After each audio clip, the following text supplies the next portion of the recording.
এ যেন কোনো সিনেমার গল্প। হারিয়ে যাওয়া ছেলেকে ২০ বছর পর ফিরে পেল তার পরিবার। সে সময় তার বয়স ছিল ১৬। রাগ করে বাড়ি থেকে চলে যান দূরে। পরিবারের সাথে কিছুদিন যোগাযোগ থাকলেও পরবর্তীতে তিনি নিখোঁজ হন। শেম্পু নামের ওই ছেলের বাবা সেলিম মিয়া নিজের সর্বস্ব বিক্রি করে ছেলেকে বিভিন্ন জায়গায় খোঁজাখুঁজি করেন, তবুও কোথাও তার খোঁজ মেলেনি। অনেক সময় ছেলেকে খুঁজতে গিয়ে নিজেও নিখোঁজ হন। পরিবারের সাথে যোগাযোগ বিচ্ছিন্ন থাকে ২ থেকে ৩ মাস।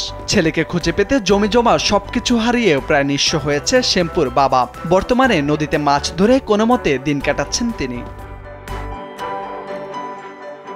ছেলেকে কোথাও খুঁজে না পেয়ে একটা সময় ভেবেছিলেন তার আদরের সন্তান হয়তোবা আর বেঁচে নেই। ১ মিনিটে নগদ ইসলামিক অ্যাকাউন্ট খুলতে ডায়াল করুন *167#।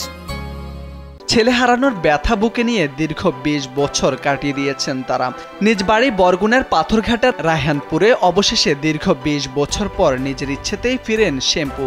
আরে ওর বাপের বাড়ি জায়গা বেশি 1 মাসে ৩০,০০০ টাকা হয়েছে। আর মার মন হিয়ে কি মানে বাবু সিটিয়াং বলতে আর বাপে ওই কালুসের মাজারে খুঁজতে যে কয় যে তোমার বল লাগে এই দেওয়া হয়েছে ওই দেওয়া হয়েছে।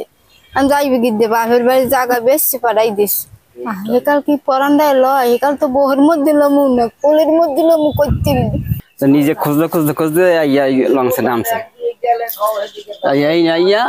আমার ওই বইনে কলে আমার সেলিমে ঘর কোনটা কলে এই ঘর সেলিম তোমার হয় কি কাল আমার আব্বা।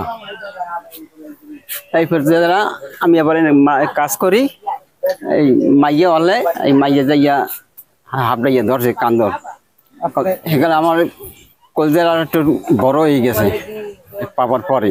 আমি আগে আসলাম সিটাং এর তো আমি ঢাকা গেছি ঢাকা কারণ বাজার সিটি কর্পোরেশনের চাকরি করছি নতুন আবার গেছি কি আমি সিলেটে এক রেস্টুরেন্টে আসছিলাম।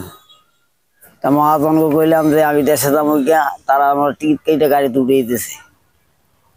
গাড়িতে উঠিয়ে দেওয়ার পরে আমরা বরিশাল নামে নামছে বরিশালের লঞ্চ উঠে কাছিটা নামছে খুঁজতে পারি করছি মরিয়ে গেছে পৃথিবীতে কোন দিয়ে নাই হে দৌড়ি ওই আর মাই যাই কান্দন লাইছে হারা বই কয় কি কিডা আমি কি তো আমনে শ্যাম্পু হে আর বাপও যাই কান্দন লাইছে এই তো গলা গুলি বান্ধে ঘরে উঠেছে। সোহেল নামের এক ছোট ভাই আছে শেম্পুর। তিনি জানান বড় ভাই ফিরে আসায় অন্যরকম এক ঈদের আনন্দ তাদের বাড়িতে। কাকসিরা বাজারের ভিত্তি এই জমিগুলো সবই আমাদের ছিল। এইগুলো আর কি এইগুলো সামনেগুলো এগুলো সব বিক্রি করে ফেলেছে আমার বাপে। এরপরে আমার মায়ের জমি পেয়েছিল তার বাপের বাড়ি, এগুলো সব বিক্রি করে ফেলেছে। তারে খুঁজতে যাই সব সর্বসন্ত একেবারে। তারপরও তারা খুঁজে পাইনি আমরা, না পাওয়া একেবারে হাল আমরা ছাড়িয়ে দিছি যে এতদিন খুঁজলাম পাইলাম না, তো হয়তো নাই। তো এখন এই যে ২২-২৩ বছর পরে এই যে সে নিজেই আবার খুঁজতে আইয়া পড়ছে, অকল্পনীয় জিনিস। স্থানীয় ইউপি সদস্য মঞ্জুরুল আলম জানান শেম্পু ফিরে আসায় তার পরিবারের পাশাপাশি এলাকার মানুষও খুশি হয়েছে। এই এলাকায় যদি একটি কর্মসংস্থান হয় বা একটি কোনো কাজের উদ্যোগ হয় বা আর্থিক সহযোগিতা হয়, যাতে সে ছেলেটি আর তার মায়ের কোল ছেড়ে যেতে না হয়, সে নিজ এলাকায় থেকে রোজগার করে যাতে খেয়ে তার জীবন জীবিকা চালাতে পারে। জানা গেছে শেম্পু বুদ্ধিবৃত্তিকভাবে কিছুটা বোকা আর জেদি। নিখোঁজের পর বেশ কিছুদিন তিনি ছিলেন চট্টগ্রামে, পরে সেখান থেকে যান সিলেটে। মোর্শেদ আলম, কালবেলা।